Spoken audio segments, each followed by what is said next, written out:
Vous vous souvenez? Moi, je magasinais avec Dieu. Est-ce que tu as déjà fait magasiner avec Dieu? Est-ce qu'il y a des dames qui ont déjà magasiné avec Dieu? Lève la main. Oui, good. Seigneur, est-ce que tu aimes cette robe? Moi, je magasinais avec Dieu. Seigneur, montre-moi. Est-ce que ça me fait bien, ceci? Parce que je n'avais pas beaucoup de goût. Hein? Les hommes, nous, des fois, besoin d'aide. Et avant que je sois marié, j'avais besoin de beaucoup d'aide. C'est le Seigneur qui m'aidait à m'habiller.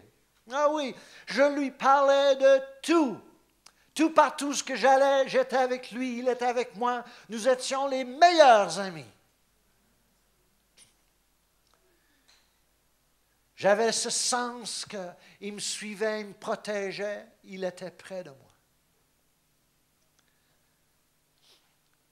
Et quand on est en amour comme ça, on lui parle tout le temps, je lui parlais tout le temps, toute la journée.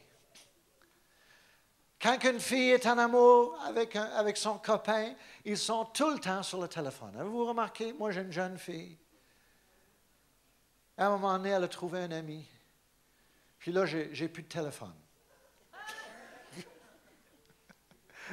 Ils se parlent tout le temps. Et après ça, à un moment donné, peut-être, ils vont se marier. Hein? Et après ça, si on perd notre premier amour, ben on se parle moins sur le téléphone.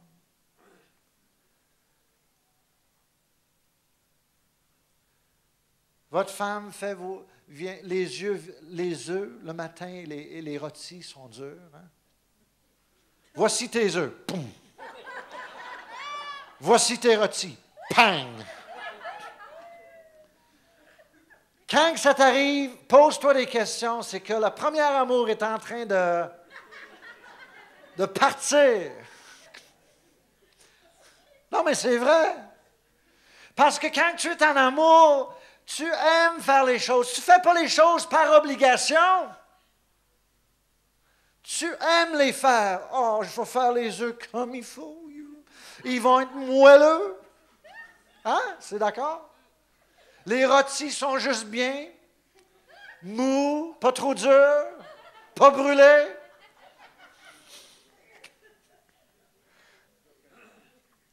À un moment donné, les croyants perdent leur premier amour et ils viennent à l'église, ils sont à l'église parce qu'il faut. On rentre dans l'auto, bang! Est-ce que les enfants viennent? Oui, j'ai réussi à attacher un, je l'ai l'autre. On y va à l'église.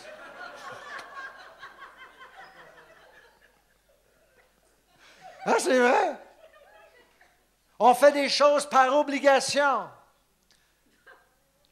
Avant, on parlait avec le Seigneur toute la journée longue. Maintenant, on a un temps fixe. Je te donne une heure, une demi-heure. On y va. 5 minutes viennent juste de passer. Il reste 55 minutes. Il reste 1 minute et demie. Avez-vous déjà été avec quelqu'un qui regarde sa montre tout le temps? Il n'a pas envie d'être avec toi, as-tu remarqué? Moi, j'étais avec un conseiller un jour. Hein? Les fameux conseillers. Ils mettent leur montre à l'envers comme ça.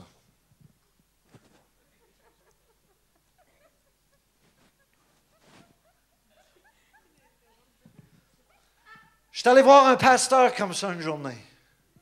Je voulais du conseil. Puis à tout bout de champ, il faisait un petit mouvement semblant d'être spirituel.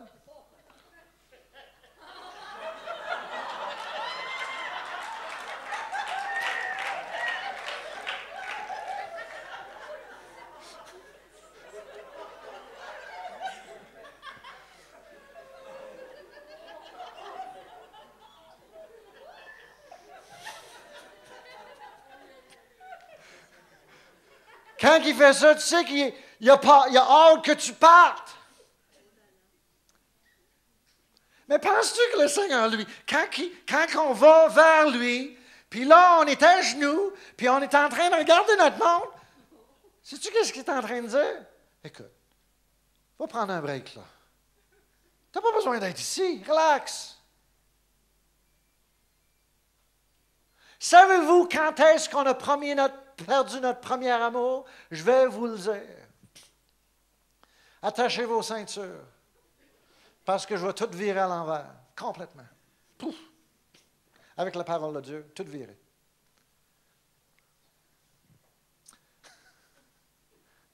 Avec la parole.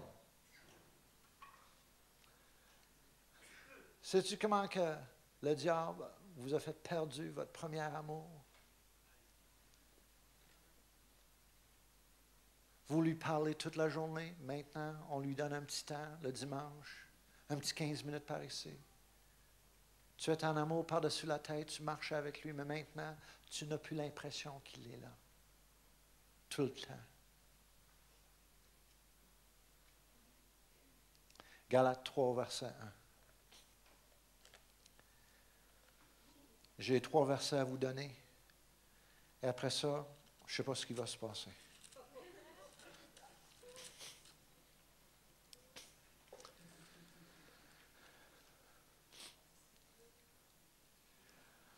Ô Galates, dépourvus de sens, qui vous a fasciné pour que vous n'obéissiez plus à la vérité? Vous, aux yeux de qui Jésus-Christ a été peint comme crucifié. Voici seulement ce que je veux apprendre de vous. Est-ce par les œuvres de la loi que vous avez été sauvés? Non. Que vous avez reçu l'Esprit, ou par la prédication de la foi? Êtes-vous tellement dépourvus de sens après avoir commencé par l'Esprit? Voulez-vous maintenant finir par la chair? C'est que c'est le Saint-Esprit lui-même qui te présente à Jésus puis à Dieu le Père. Donc, quand on est né de l'Esprit, on commence par l'Esprit. C'est l'Esprit qui a commencé l'œuvre en vous. C'est l'Esprit qui convainc le cœur et on est né de l'Esprit. Non de la volonté d'homme, mais de la puissance de Dieu.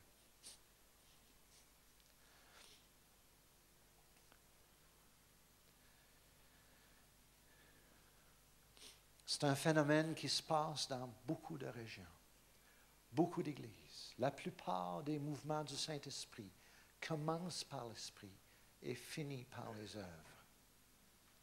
Et je vais vous dire exactement comment que le diable s'y prend dans vos vies, parce qu'il l'a essayé avec Jésus.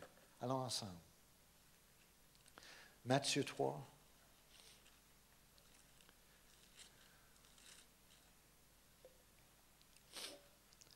Au verset 17.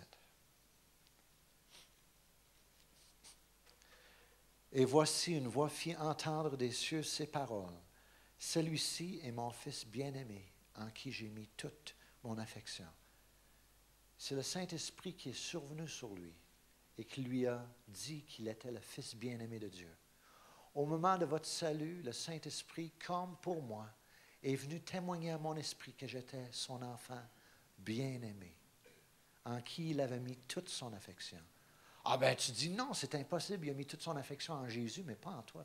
Ah oui, parce que je suis co-héritier avec le Fils. Donc j'hérite tout ce que le Fils hérite.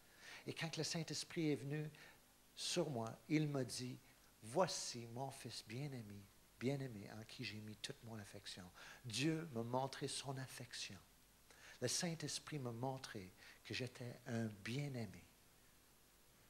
J'étais précieux à lui.